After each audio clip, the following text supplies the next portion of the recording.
అందరికీ praise the lord అండి. నా పేరు శిల్ప. నేను అల్వాల్ నుంచి వస్తున్నాను. యాక్చువల్లీ నాకు ఈ బ్రదర్ గురించి అసలు ఏం తెలీదు. మా కజిన్ చెప్పారు, ఇట్లా ప్రేయర్ మీటింగ్ ఉంది, వెళ్దాం అక్క అంటే సరే నేను వచ్చాను. నా లైఫ్లో దేవుడు చేసిన గొప్ప కార్యాలు ఒకటి కాదు, రెండు కాదు, వేలాది కోట్లు అని చెప్తాను నేనైతే. ఎందుకంటే మా అమ్మని మాకు సజీవంగా తిరిగిచ్చాడు మా దేవుడు. మా మమ్మీకి 2021లో కోవిడ్ వచ్చిందండి. కోవిడ్లో she got black fungus. So ఏ డాక్టర్ దగ్గరికి వెళ్ళినా ఎవ్వరూ మాకు హోప్స్ ఇవ్వలేదు. షీ విల్ డై అనే చెప్పారు మాకు. అప్పుడు ఇంజెక్షన్స్ కూడా చాలా కాస్ట్లీ ఉండే. మాకు 2020లో డాడీ చనిపోయారు, హార్ట్ స్ట్రోక్ వచ్చి, బ్రెయిన్ స్ట్రోక్ వచ్చి. సో ఆల్రెడీ మేము చాలా డెవస్టేటెడ్గా ఉన్నాం ఆ టైంలో. అంతే 1 ఇయర్ లోపే మా April 25న మా మమ్మీ కోవిడ్ అని తెలిసి, ఆమె షుగర్ పేషెంట్ అయ్యి ఉండి చాలా అంటే చాలా వీక్ అయిపోయి అసలు బతుకుతుందని ఏ డాక్టర్ మాకు చెప్పలేదు. మేము మాది గుంటూరులో చూయించాము. అక్కడ నుంచి హైదరాబాద్ షిఫ్ట్ చేయమన్నారు, హైదరాబాద్ షిఫ్ట్ చేసాము. ఎక్కడ వెళ్ళినా కానీ లక్షలు తీసుకున్నారే కానీ ఒక్కళ్ళు కూడా మేము ట్రై చేస్తామని చెప్పిన వాళ్ళు లేరు. కానీ మేము దేవుడి మీద విశ్వాసంతో ముందుకు వెళ్ళి మా దేవుడు మా అమ్మను మాకు తిరిగిస్తాడని literally we fought with God. మేము నిజంగా దేవుణ్ణి రోజు మేము నిజంగా గొడవ పడ్డాం దేవుడితో. దేవా మా తండ్రిని తీసుకెళ్ళిపోయావు, మా అమ్మను కూడా మాకు ఉంచవా, మా అమ్మ మాకు కావాలి అని మేము ఎంతగానో దేవునితో యుద్ధమే చేసామండి నిజంగా చెప్పాలంటే. అక్కడ నుంచి హైదరాబాద్ దిల్షుక్ నగర్ తీసుకొచ్చాం. అక్కడ మాకు దాదాపు 20 lakhs డబ్బులు అయిపోయినాయి. కానీ అందరూ ప్రతి ఒక్కళ్ళు వస్తున్నారు, మా అమ్మ పక్కన బెడ్లో అందరూ చనిపోతున్నారు. మా అమ్మని దేవుడు మాకు ప్రతిరోజు మేము యుద్ధం చేస్తూనే ఉన్నాం, ప్రార్థన చేసుకుంటూనే ఉన్నాం. దేవుడు అద్భుతమైన రీతిలో మాకు అంటే ఆల్రెడీ మా దగ్గర ఉన్న సోర్సెస్ అన్నీ కంప్లీట్ అయిపోయినాయి. గోల్డ్ అమ్మేసుకున్నాము, మా అక్కకి ఇవ్వాల్సిన ఫ్రెండ్స్ అందరు ఇచ్చేసారు. అంతా ఒక 40 lakhs దాకా మేము స్పెండ్ చేసేసాం. ఇంకా లిటరలీ మా దగ్గర ఒక సింగిల్ పెన్నీ కూడా లేని టైంలో డాడీ ఎక్స్ ఆర్మీ చేస్తే దానికి ECHS కార్డ్ అని ఒకటి ఇస్తారు. సో ఆ కార్డ్ తీసుకొని నేను వెళ్ళాను తిరుమలగిరి.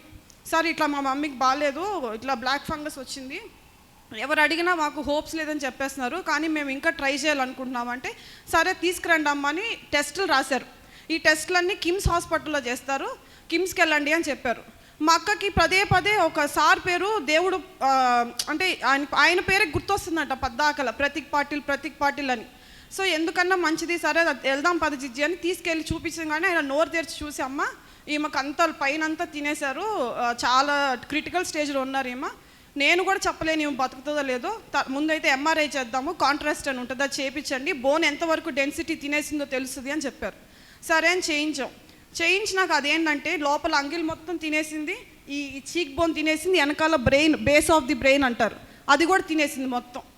సో ఇంకా వాళ్ళు కూడా చెప్పారు, అమ్మ ఇంత సీరియస్ కండిషన్లో మీరు అనవసరంగా మీరు డబ్బులు వేస్ట్ చేసుకోమాకండి, వదిలేసేయండి హోప్స్ అని అంటే, లేదు సార్ ఆ కిమ్స్కి వెళ్ళిన డాక్టర్ ఆంకాలజిస్ట్ అంటారు మధు సార్ అని, ఆయన కూడా చెప్పారు, అమ్మ let her rest in peace, ఎందుకు మీరు ఈ టైంలో ఆమెనట్లుగా ఈ సర్జరీలు చేయించి ఎందుకు ఆమెనంత అవస్థ పెడతారు, వద్దు చేయించమాకండి, ఆమె ఎన్ని రోజులు బతుకుతుందో అన్ని రోజులు ఆమెని సంతోషంగా ఆమె ఫేస్ ఆమెకు ఉంచండి మీరు, ఎందుకంటే సర్జరీ చేసినాక ఆమె ఫేస్ అంతా పాడైపోతుంది, వద్దు అన్నారు. లేదు సార్ మాకు మా దేవుడి పట్ల విశ్వాసం ఉంది, చేయండి సర్జరీ అని అంటే, సరే మరి దీనికి చాలా ఖర్చు అవుతుంది, మీరు డబ్బులు పెట్టుకోగలరా అన్నారు. మేము ట్రై చేస్తాం సార్ అని అక్కడ సరే ECHS వార్డుకి వెళ్ళి కనుక్కోండి, మీరు వస్తుందా రాదా కనుక్కోండి, ఫస్ట్ ఆ ఇన్సూరెన్స్లో మీకు కవర్ అవుతుందా లేదా కనుక్కోండి అని అంటే, అక్కడ లక్ష్మీ మేడం అని ఒక మేడం ఉంటారు, వెళ్ళి కనుక్కోండి అని చెప్పారు. నేను వెళ్ళి అడిగితే అమ్మ సర్జరీ కవర్ కాదు, ఇవన్నీ ప్లాస్టిక్ సర్జరీ, ఆంకాలజీ ఇవన్నీ రావు, మీరు డబ్బులు చూసుకోండి అని చెప్పింది.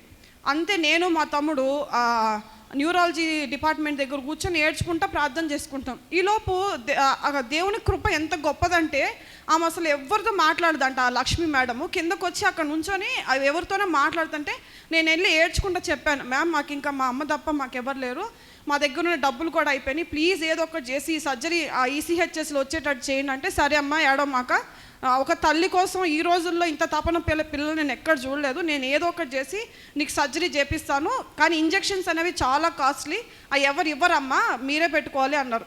సరే అని ఒప్పుకున్నాము.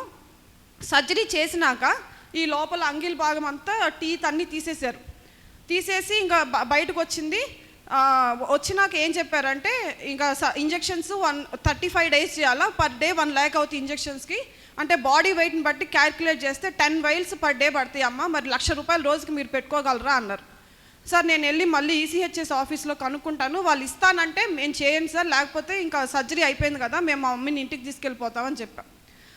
దేవుని కృప, ఆ హాస్పిటల్కి వెళ్ళి నేను ఈసీహెచ్ఎస్ తిరుమలగిరి హాస్పిటల్కి వెళ్ళి వాళ్ళని రిక్వెస్ట్ చేయగానే, అమ్మ మీరు ఇంత తపన పడుతున్నారు కదా, ఇంతవరకు ఎవ్వరికి ఈ ఇంజెక్షన్స్ మేము ఇవ్వలేదు, కానీ నీ బాధ చూస్తే నాకే బాధేస్తుంది అని చెప్పి 40 లక్షల ఇంజెక్షన్లు ఉచితంగా ఇచ్చారండి వాళ్ళు, ఈసీహెచ్ఎస్ హాస్పిటల్ వాళ్ళు. మొత్తం కాస్ట్ మా మమ్మీ సర్జరీకి మేము పెట్టుకున్న డబ్బులు కానీ వాళ్ళ ద్వారా వచ్చిన డబ్బులు కానీ ₹1,00,00,000. మా అమ్మ సజీవంగా ఇలా మా ముందు తిరుగుతుందంటే అది కేవలం దేవుని కృపే. ఆ మేడం ఒప్పుకోదు, ఆ హాస్పిటల్ వాళ్ళు ఒప్పుకోరు, ఎవ్వరు అసలు మేము చెయ్యము, మేము మీకు అసలు వేస్ట్, మీరు వెళ్ళిపోండి అని ఏ హాస్పిటల్స్కి తిరిగినా అందరు అదే మాట చెప్పారు. కానీ దేవుని కృప వల్ల ఆ 40 లక్షలు మాకు ఉచితంగా ఇంజెక్షన్స్ ఇచ్చి 40 రోజుల హాస్పిటల్లో ఉంచి దేవుడు మమ్మల్ని ఈరోజు సజీవంగా మా ఇంటికి నడిపించి, మా అమ్మని చూసిన ప్రతి క్షణం మాకు అదే అనిపిస్తుంది, దేవుని కృప వల్లే మా అమ్మ మాకు తిరిగి వచ్చింది. దేవుడు లేకపోతే మేము ఆ రోజు దేవుడితో యుద్ధం చేయకపోతే మా అమ్మ మాకు ఇవాళ తిరిగి వచ్చేది కాదు అని మేము ప్రతి క్షణం ప్రతిరోజు మా అమ్మని చూస్తుంటే ఒక living live example of God's mercy and God's will power అని మాకు అర్థమవుతుంది. మా తమ్ముడు జీవితంలో కూడా 35 సంవత్సరాలు వాడికి ఇప్పుడు. మేము 30 ఏళ్ళ నుంచి మాకు వాడి ఏమంటారో తెలియదు, ప్రతి ఒక్కరిని ఎన్నో సంబంధాలు చూస్తున్నాం, ఎన్ని ప్రయత్నాలు చేస్తున్నప్పటికీ ఏదో ఒక ఆటంకం దగ్గర దాకా వస్తే చెడిపోద్ది, లేకపోతే ఎవరో ఒకరు చెప్పి చెడగొడతారు.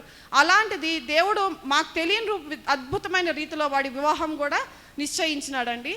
ఈ 2 కార్యములు మా జీవితంలో మా దేవుడు చేసిన ఎంతో మేలు. మా జీవితాల్లో దేవుని మీద ఆధారపడి ఉంటే ఆయన ఎప్పటికీ మనల్ని విడవడు, మనల్ని అనుకునే ఉంటాడు. మనం ఆయన దగ్గరికి వెళ్ళాలా, మనం బతిమలాడుకోవాలి ఆయన్ని, మనం అడగాల, మనం ఆయన్ని